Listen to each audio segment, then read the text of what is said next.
Hello everyone, I am Sushil Kefri, Senior Physics Faculty Vidya Mandiri classes HL Korwa. Today we are going to revise motion.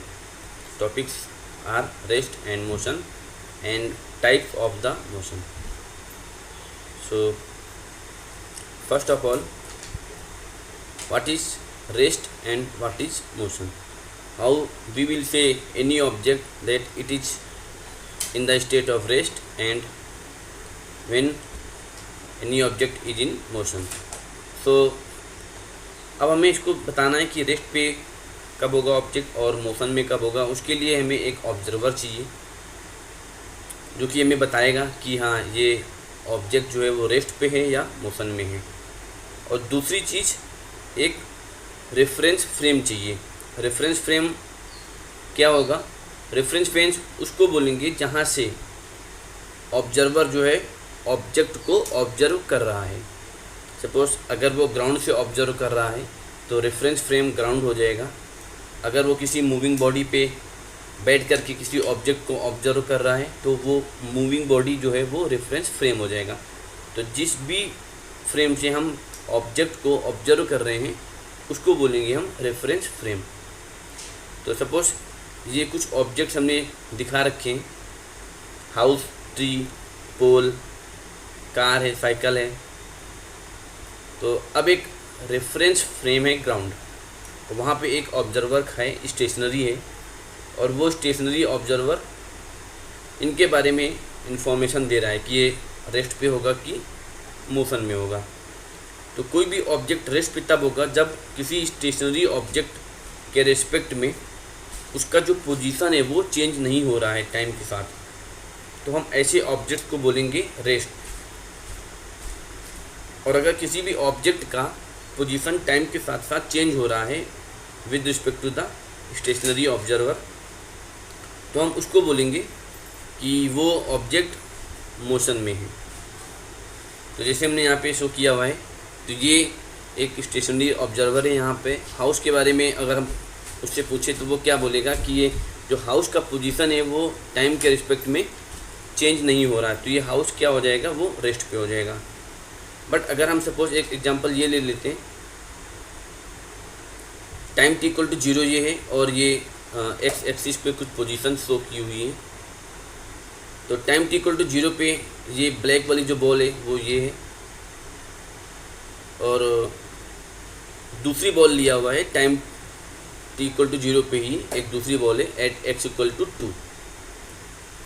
तो अब अगर हम time t equal to 1 second पे इस blue वाली ball को observe कर रहे हैं तो time t equal to 1 second पर भी इसका जो पोजीशन है वो at x equal to 2 metre है। Time t equal to 2 second पे अगर हम इसको ऑब्जर्व करें तब भी इसका जो पोजीशन है वो x इक्वल टू 2 मीटर है।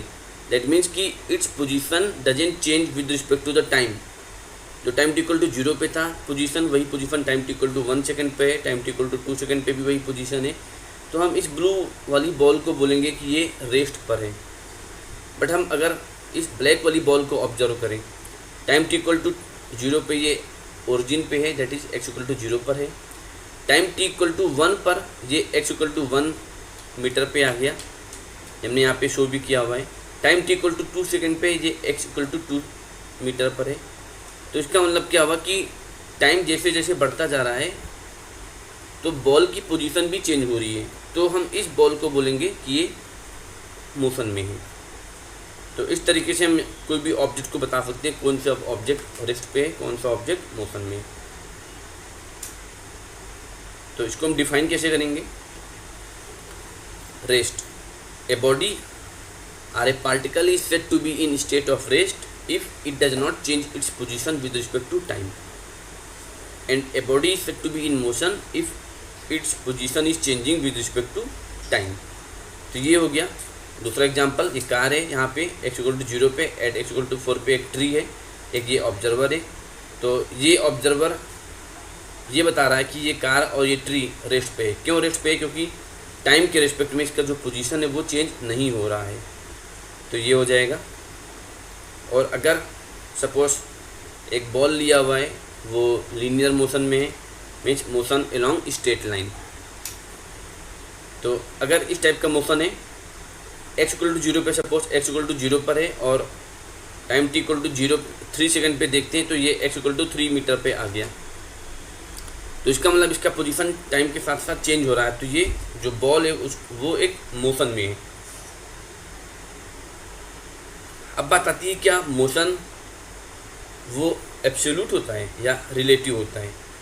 तो इसको समझने के लिए हम देखते हैं, सपोज एक कोई मूविंग ट्रेन है या मूविंग कोई बस है। अब यहाँ पर एक ऑब्जर्वर ए है, दूसरा ऑब्जर्वर बी है, वो बैठे हुए हैं आमने सामने चेयर पर, और एक ऑब्जर्वर सी है जो कि ग्राउंड पर है। तो अगर हम सी ऑब्जर्वर से ए और बी ऑब्जर्वर के बारे में पूछेंगे तो सी क्या बताएगा ए और बी के बारे में? सी बताएगा कि A and B are in motion. A और बी जो है मोशन में है। बट अगर हम बी के बारे में ए से पूछेंगे या ए के बारे में बी से पूछेंगे तो ये क्या बताएंगे एक दूसरे के बारे में कि ये रेस्ट पे है। तो ए के बारे में बी बता रहा है, ये बी वाला जो ऑब्जर्वर जो ट्रेन पर है या स्कूल बस पे है वो बताएगा कि रेस्ट पे है, और इसी ए ऑब्जर्वर को सी ऑब्जर्वर बता रहा है कि ये मोशन में है। तो यहाँ पे एक ही ऑब्जेक्ट है और उसका जो स्टेट पूछा गया है दो अलग अलग ऑब्जर्वर से, वो दोनों अलग अलग बता रहे हैं। बी ऑब्जर्वर बता रहा है कि ए रेस्ट पे है और सी ऑब्जर्वर बता रहा है कि ए मोशन में है। तो इसका मतलब क्या हुआ कि motion and rest are relative term. हम कहाँ से देख रहे हैं इस बात पे डिपेंड कर रहा है, फ्रेम ऑफ रेफरेंस क्या है इस बात पे डिपेंड कर रहा है। तो इस तरीके से motion and rest are relative term always.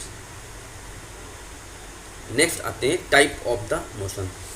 तो मोशन को हम कई तरीके से क्लासीफाई कर सकते हैं, random motion, translational motion, rotational motion, oscillatory motion. तो रैंडम मोशन जैसा कि नाम से क्लियर है कि किसी भी स्पेसिफिक डायरेक्शन में इसका मोशन नहीं हो रहा है। सपोज बटरफ्लाई है, बटरफ्लाई ये मूव कर रही है तो इसका जो मोशन होगा, motion of the butterfly will be in random motion. कोई इसका डेफिनिट पाथ नहीं है, वो जिगजैग पाथ में मूव कर रही है। ट्रांसलेशनल मोशन किसको बोलेंगे? Motion in which all the particle of a moving body describes identical trajectory. तो कोई भी बॉडी है वो मूव कर रही है तो उसके अंदर जितने भी पार्टिकल्स हैं उन सभी का जो मोशन होगा वो सेम होगा, आइडेंटिकल होगा। तो इस टाइप के मोशन को हम ट्रांसलेशनल मोशन बोलेंगे या फिर ट्रांसलेटरी मोशन बोलेंगे।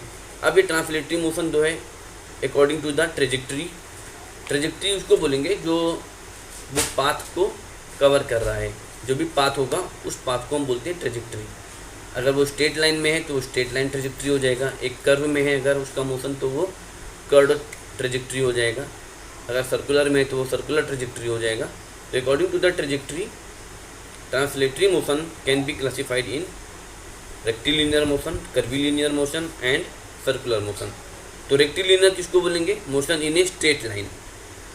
अगर किसी भी पार्टिकल का, किसी भी बॉडी का जो मोशन है वो एक स्ट्रेट लाइन में है तो हम उस टाइप के मोशन को बोलेंगे rectilinear motion. For example car moving on a straight road. एक रोड है उसमें कार जा रही है तो उसके मोशन को हम बोलेंगे रेक्टिलिनियर मोशन। नेक्स्ट है curvilinear motion, motion in A curved path. अगर कोई भी पार्टिकल का मोशन कर्व में हो रहा है, 2 डायमेंशनल में हो रहा है तो उसको हम बोलेंगे curvilinear motion. For example car moving on A curved road. एक कर्व्ड रोड है उस पर कार जा रही है तो इस टाइप के मोशन को हम बोलेंगे कर्विलिनियर मोशन।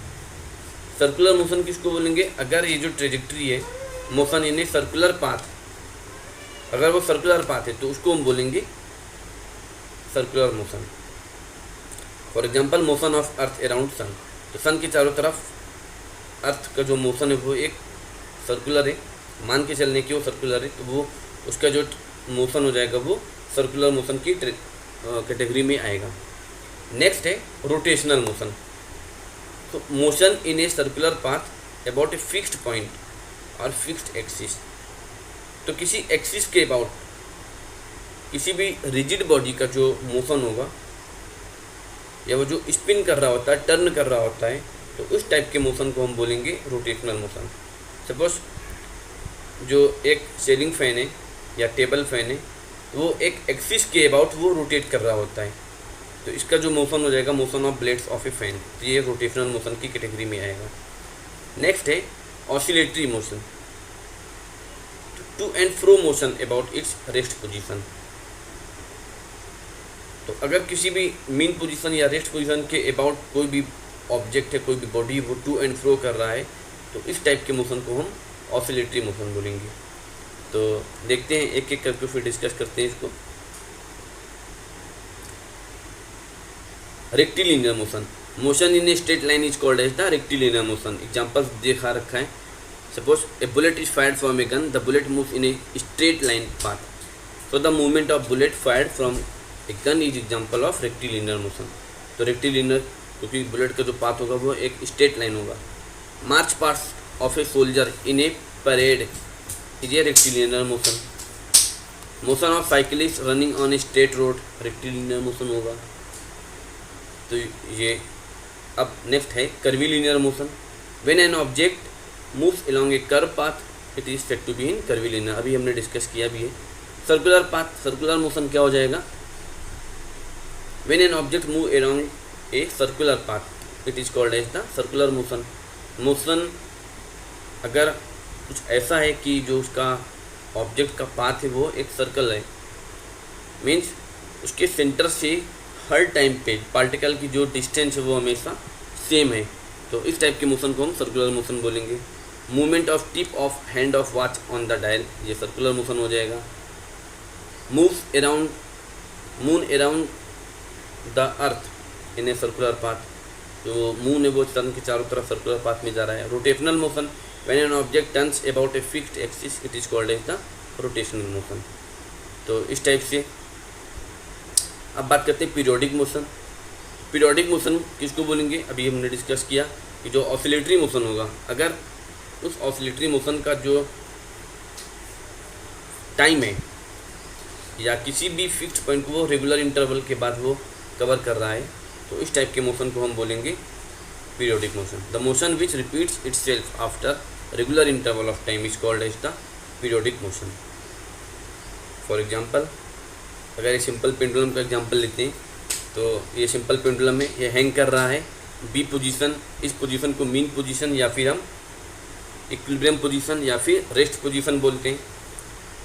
और अगर हम इस पोजीशन के अबाउट इस बॉब को, इसको बॉब बोलते हैं, ये स्ट्रिंग है, थोड़ा सा डिस्प्लेस कर दिया जाए तो ये अपने मीन पोजीशन के अबाउट, मतलब बी पॉइंट के अबाउट ये टू एंड फ्रो ऑसिलेट करने लगेगा। तो इसका जो मोशन होगा वो एक पीरियोडिक मोशन की कैटेगरी में आएगा, क्योंकि अगर हम सी से सपोज रिलीज कर दिए तो सी से बी गया, बी से ए आया, फिर ए से बी और फिर बी से सी, तो ये हम इसको बोलते हैं कंप्लीट ऑसिलेशन। ये एक कंप्लीट ऑसिलेशन हुआ और इसका जो एक कंप्लीट ऑसिलेशन को एक फिक्स टाइम में ये कवर करेगा, तो इसको हम बोलते हैं पीरियोडिक मोशन। तो मोशन ऑफ ए पेंडुलम हो जाएगा पीरियोडिक मोशन। नेक्स्ट है व्हेन द स्ट्रेस्ड स्ट्रिंग और of a guitar is plug it vibrates to and fro and show periodic motion. तो ये अगर हम स्ट्रेस्ड स्ट्रिंग की बात करें तो ये भी एक पीरियोडिक मोशन होगा। Needle of A swing machine undergoes A periodic motion, तो ये पीरियोडिक मोशन की कैटेगरी में आएगा। अब कुछ ऑब्जेक्ट्स ऐसे होते हैं जो मिक्स टाइप की मोशन को गवर्न करते हैं। फॉर एग्जांपल अर्थ का अगर हम एग्जांपल ले लेते हैं, तो अर्थ क्या है, अर्थ सन के चारों तरफ मूव कर रही है, तो सर्कुलर मोशन हो गया। Earth moves around the sun, so it has circular motion. The earth repeats its motion around the sun after regular interval of time of 1 year. ये इसका टाइम पीरियड हो जाएगा, जो फिक्स टाइम आ रहा है वो हो जाएगा टाइम पीरियड। और ये अपनी एक्सिस के चारों तरफ ये रोटेट भी कर रहा है, तो ये कैसा मोशन हो गया, ये रोटेशनल मोशन हो गया। तो जब ये रोटेशनल मोशन हो गया तो इसमें दो टाइप के मोशन हो गए, एक तो सर्कुलर, दूसरा रोटेशनल। और पीरियोडिक मोशन भी है ये, क्योंकि ये फिक्स टाइम इंटरवल में ये अपना पूरा जो पाथ है वो उसको कवर कर रहा है। तो ये यहाँ पे 3 डिफरेंट टाइप के मोशन हो रहे हैं, सर्कुलर, पीरियोडिक और रोटेशनल। बाइसिकल का अगर एग्जांपल लें तो suppose A bicycle is moving on a straight road, wheel of A bicycle is rotating on its axle and also moving forward in a straight line. So bicycle moves on a straight road, has 2 type of motion, rotational motion and rectilinear motion. So यहाँ पे कई type के motion हो रहे हैं simultaneously. तो अब ये यहाँ पे आज का लेक्चर हम यहीं पे रखते हैं। कोई डाउट आता तो आप मुझसे पूछ सकते हैं। ठीक है, ओके, थैंक यू।